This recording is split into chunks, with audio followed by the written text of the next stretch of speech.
자, 4절이고요. 이제 동기화 메서드하고 동기화 블럭에 대해서 우리가 한번 살펴볼 필요가 있는데요. 자, 우리가 상당히 이 부분에 대해서는 제가 몇 번을 말씀을 드렸어요. 이미 강의도 했고 저기 트랜잭션에 대해서 설명을 할 때도 했고, 그리고 뭐 앞에서 칠판에서 그림도 그려줬고 회계 장부 회계 전표가 어쩌니 저쩌니 하면서 이런 말 했었던 적 있죠, 그죠? 예, 그건데요. 보시면 자, 공유한다. 쉐어 객체죠. 쉐어 오브젝트를 사용할 때의 우리가 주의할 점을 보면요.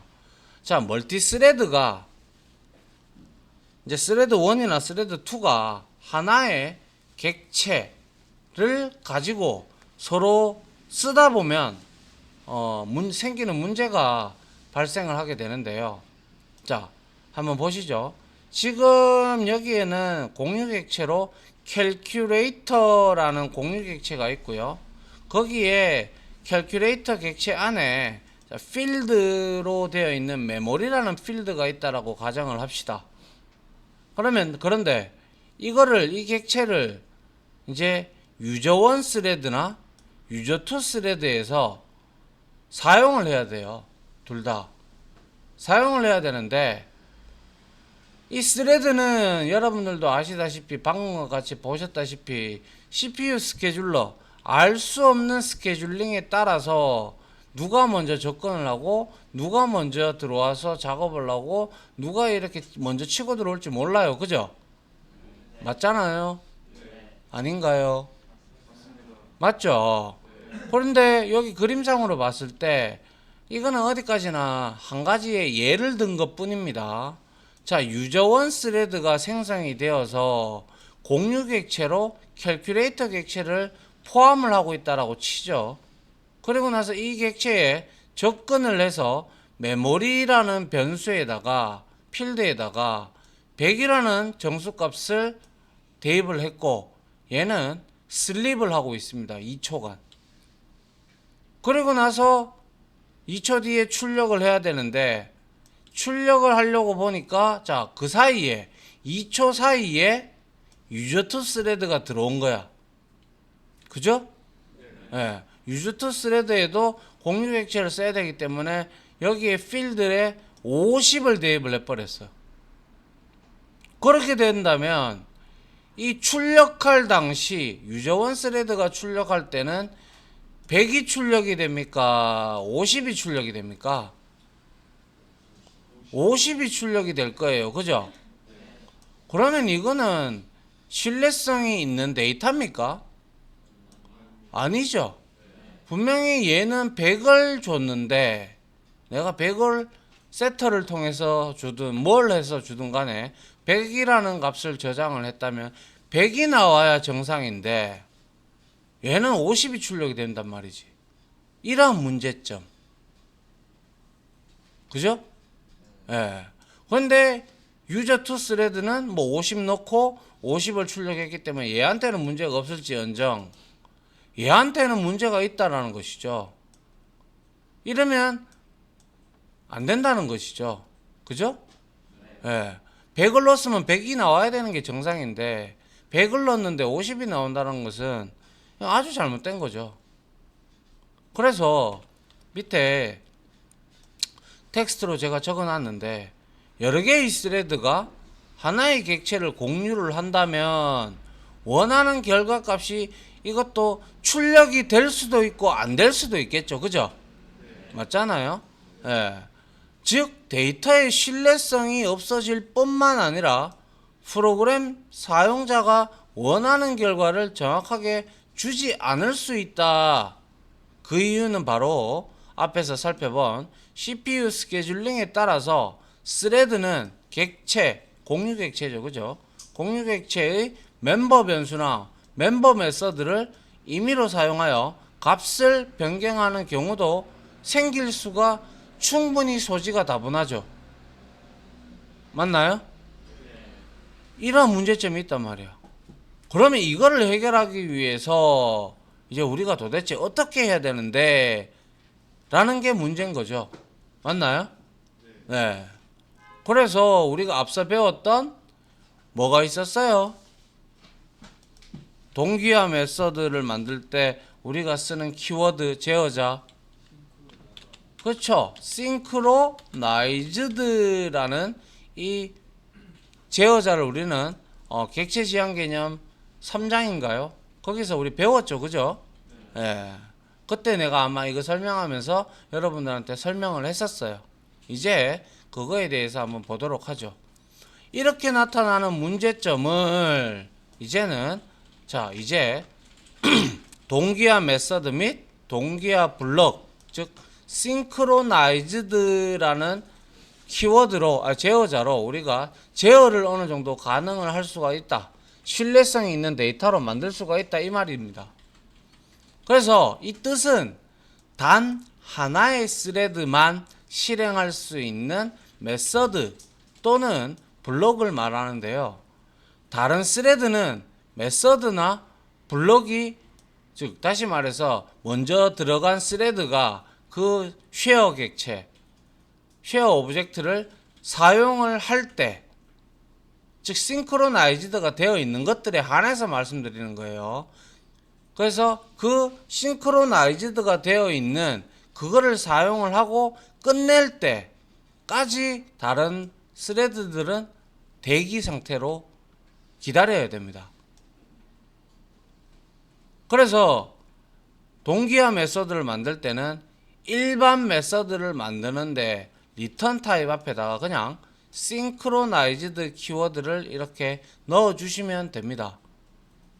그리고 동기화 블록을 만들 때는 여러분들이 어떠한 이 메서드를 호출을 했는데 여기에 synchronized라는 제어자를 넣고 여기에다가 공유객체, 보통 this가 됩니다. 자기 자신이 되고, 그리고 나서 여기에 이렇게 오로지 단 하나의 스레드만 실행이 된다라는 것이죠. 이 영역을 우리는 그때도 제가 말씀드렸지만 임계 영역이다. 그죠? 기억납니까? 예, 임계 영역이다 라고 했어요. 그래서 전문적인 용어로 IT 용어로 임계 영역이라고 하는데, 임계 영역은 둘 이상의 스레드가 동시에 접근해서는 안 되는 공유 자원, 자료 구조 또는 장치를 접근하는 코드를 지칭을 하는 거고요. 그래서 만약에 이 클래스 A에는 지금 동기화 메서드가 두 개가 있고 여기에 일반 메서드가 하나 있는데 동기화 블럭이 하나 있다. 그죠? 맞나요? 예. 맞나요? 예. 이렇게 되면 위와 같이 M3라는 메서드가 실행 중이라면 싱크로나이즈드가 붙어 있는 것들은 다 다른 스레드들이 접근을 못 합니다. 막아요. 이 싱크로나이즈드 키워드가. 그래서 여기 그림을 한번 보시죠. 동기화 메서드가 있고 동기화 블럭이 있어요. 근데 위에는 스레드 1과 스레드 2가 있습니다. 그리고 밑에는 동기화 메서드, 동기화 블럭, 일반 메서드가 있는데 스레드 1이 먼저 동기화 메서드와 동기화 블럭 이 둘 중에 아무거나 들어가면 이 두 개는 이 스레드 2는 접근 자체를 못해요. 얘가 다 사용하고 화장실에 비유하면 되겠죠. 화장실 칸이 하나만 있다면 그걸 다 쓰고 나올 때까지 기다려야 되죠. 그죠? 예. 그런 거와 마찬가지로 이렇게 되고요. 허나 일반 메서드는 아까와 같이 앞장에서 봤던 거와 같이 니나 내나 뭐 할 거 없이 같이 들어갈 수 있는 거예요. 그래서 중요한 데이터를 다룬다. 뭐 변하면 안 된다. 여튼 등등의 작업을 해야 되는 그러한 경우에는 여러분들이 다른 스레드의 접근을 막아야 되죠. 그죠? 그 스레드가 무슨 일을 할지 모르니까요. 맞잖아요? 예. 그래서 이때 우리는 싱크로나이즈드 제어자를 사용을 하면 된다라는 거예요. 맞나요?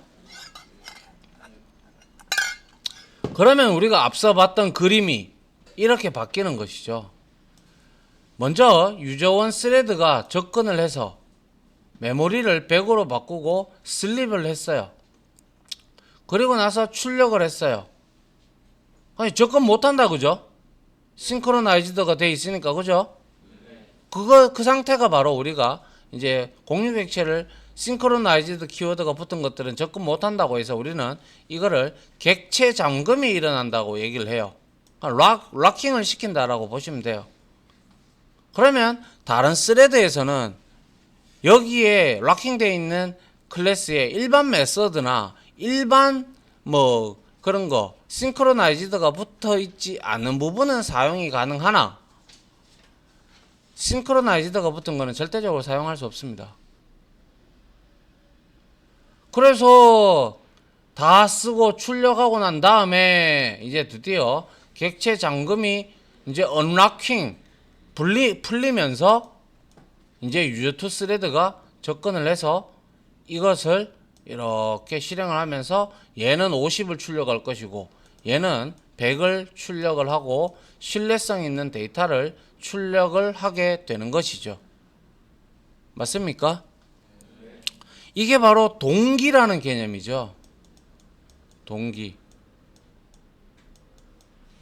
동기라는 개념과 추후에 여러분들이 동기를 이제 아셨으니까 비동기 개념을 알아야 되는데요.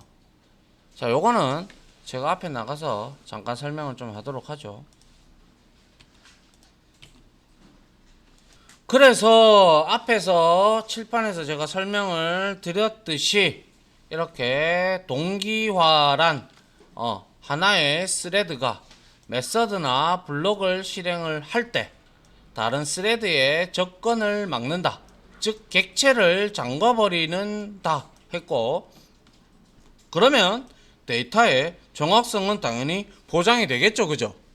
접근 안 하니까 바꾸는 놈이 없으니까 바꾸는 놈이 못 들어오니까 맞잖아요. 네. 그래서 데이터의 정확성을 보장을 하게 되는 것이죠. 그죠? 네.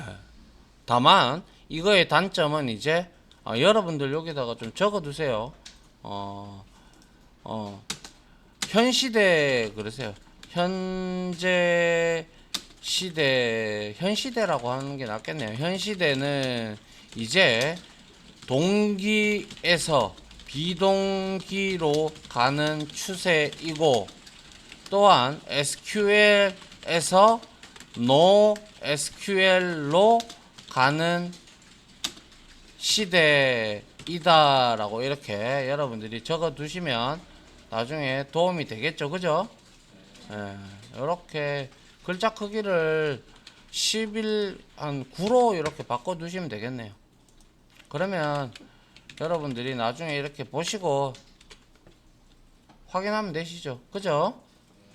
이렇게. 그래서 여러분들은 이제 동기를 공부하시고 그 다음에 비동기화도 한번 찾아보시고 그리고 뭡니까? SQL도 이제 할 줄 아니까 대충은 그리고 NoSQL도 이제 어떤 건가 한번 찾아보는 것도 좋은 공부 방법의 일종이 될 겁니다. 어이씨 왜 이래? 그 다음 뭐죠? 요거는 됐고요. 요건 좀 이따가 알아보고요. 자, 요까지 해서 하나 끊도록 하죠.